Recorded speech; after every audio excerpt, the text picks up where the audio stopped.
Pernah punya ide bisnis yang rasanya brilian banget? Pasti pernah. Tapi tahan dulu, sebelum kamu mempertaruhkan semua waktu, uang, dan tenaga, ada satu langkah super penting yang sering banget dilewatin. Hari ini kita bakal bongkar cara ngetes ide kamu buat lihat apakah ide itu beneran bisa jadi kenyataan atau cuma sekedar mimpi di siang bolong. Oke, buat ngerti kenapa langkah ini penting banget, kita harus mulai dari sumber masalahnya. Sebuah jebakan emosional yang dialami hampir semua pengusaha, yaitu jatuh cinta sama idenya sendiri. Pertanyaan ini mungkin kedengarannya aneh ya, tapi coba deh inget-inget lagi. Pernah nggak merasakan momen itu? Dunia kayak berhenti berputar, dan kamu yakin banget, wah ini dia orangnya. Nah, perasaan yang meledak-ledak persis seperti itu bisa banget terjadi sama sebuah ide bisnis. Dan ya, gambar ini nunjukin dengan pas banget. Di satu sisi mungkin sebenarnya kita sadar ada banyak kekurangan atau red flag dari ide kita, tapi di kepala kita cuma lihat versi sempurnanya. Semua kritik, semua masukan, mental aja. Kita jadi buta, yakin 100% ide kita ini nggak ada cacatnya sama sekali. Dan ini nih akibat nyata dari cinta buta itu. Ada data yang cukup bikin kaget. 42% startup gagal itu karena satu alasan yang simple banget. Ternyata nggak ada yang butuh produk mereka. Mereka terlalu sibuk membangun visi di kepala mereka sampai lupa nanya, ada yang mau pakai ini nggak ya? Terus apa yang terjadi kalau kita nekat maju terus dengan cinta buta ini? Nah, disinilah kita mulai ngomongin biayanya. Biaya dari semangat yang nggak pernah diuji realitasnya. Coba deh bayangin ini. Sebuah jembatan yang megah, arsitekturnya luar biasa. Kokoh, dibangun dengan susah payah. Tapi ujungnya pulau kosong. Nggak ada siapa-siapa di sana.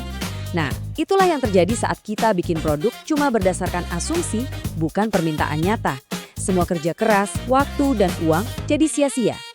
Jadi, intinya di sini adalah kita harus mengubah cara kita memandang kritik.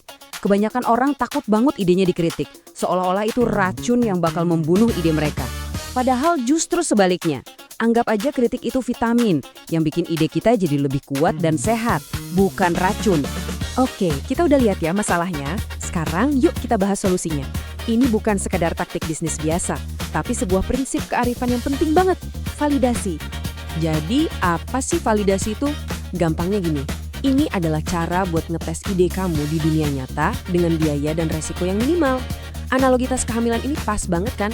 Sebelum kamu heboh nyiapin kamar bayi dan beli semua peralatannya, kamu pastiin dulu dong beneran ada bayinya atau enggak. Dan konsep ini tuh bukan hal baru loh, ini kearifan yang udah ada dari zaman dulu. Orang yang naif itu gampang banget percaya sama pikirannya sendiri, nganggap idenya udah pasti hebat. Tapi orang yang bijak itu bakal berhenti sejenak, nanya-nanya dulu, ngecek dulu sebelum melangkah lebih jauh. Ada istilah keren buat prinsip ini, gagal dengan murah. Maksudnya, ya lebih baik kamu ditolak pas lagi ngobrol-ngobrol santai sekarang, daripada nanti ditolak sama seluruh pasar setelah duit kamu ludes semua. Validasi itu kayak jaring pengaman yang bisa nyelamatin kita dari kegagalan besar yang fatal. Oke, teori aja nggak cukup. Mari kita lihat gimana prinsip ini bekerja di dunia nyata. Lewat salah satu studi kasus paling legendaris dalam dunia validasi ide. Coba bayangin kamu jadi Drew Houston. Kamu punya ide revolusioner buat sinkronisasi file, tapi teknologinya super rumit buat dibangun. Kamu ada di sebuah persimpangan jalan yang krusial. Pilihannya jelas banget di sini. Jalan pertama, jalan yang mahal dan berisiko tinggi. Habisin waktu berbulan-bulan dan jutaan dolar buat bikin produk kompleks yang belum tentu laku. Jalan kedua, jalan yang cerdas. Cuma butuh waktu sehari buat bikin video simple, cuma buat lihat, ada yang peduli nggak ya sama ide ini? Kira-kira kamu bakal pilih yang mana? Tentu saja Drew milih jalan yang bijak. Dia sama sekali belum nulis satu baris kode pun untuk produk finalnya. Dia cuma bikin video demo sederhana yang nunjukin visi dari produknya itu bakal kayak gimana. Dan hasilnya? Wah, ini yang gila. Video super simple itu diupload ke sebuah forum teknologi dan cuma dalam semalam, boom! Daftar tunggu orang yang mau nyobain produknya meledak dari yang tadinya cuma beberapa ribu jadi lebih dari 75.000 orang.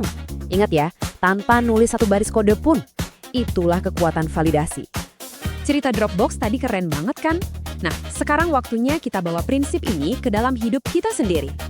Tenang, nggak perlu rumit kok. Kita bisa mulai dengan satu langkah yang super sederhana. Ini dia resepnya. Pertama, pilih satu aja ide kamu yang paling bikin kamu semangat. Kedua, cari 5 orang yang beneran calon pelanggan kamu. Ingat ya, bukan teman atau keluarga. Ketiga, tanya langsung aja. Kalau saya bikin produk X dengan harga Y, kamu mau beli nggak? Kenapa? Dan yang paling penting, langkah keempat, dengerin. Tugas kamu bukan buat jualan, tapi buat ngumpulin data. Tahan keinginan buat ngejelasin atau ngebela diri. Cukup catat dan pelajari. Jadilah seorang peneliti. Jangan pernah remehkan obrolan-obrolan sederhana ini.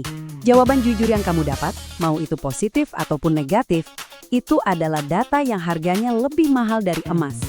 Inilah fondasi yang akan menentukan apakah kamu lagi membangun jembatan ke kota yang ramai atau ke pulau tak berpenghuni. Dan sebagai penutup, mari kita ingat ini baik-baik. Coba geser fokus kamu. Semangat itu penting, tapi arahkan semangat itu untuk memecahkan masalah nyata bagi orang lain. Karena pada akhirnya, bisnis yang sukses bukanlah tentang ide yang paling brilian, tapi tentang solusi yang paling dibutuhkan.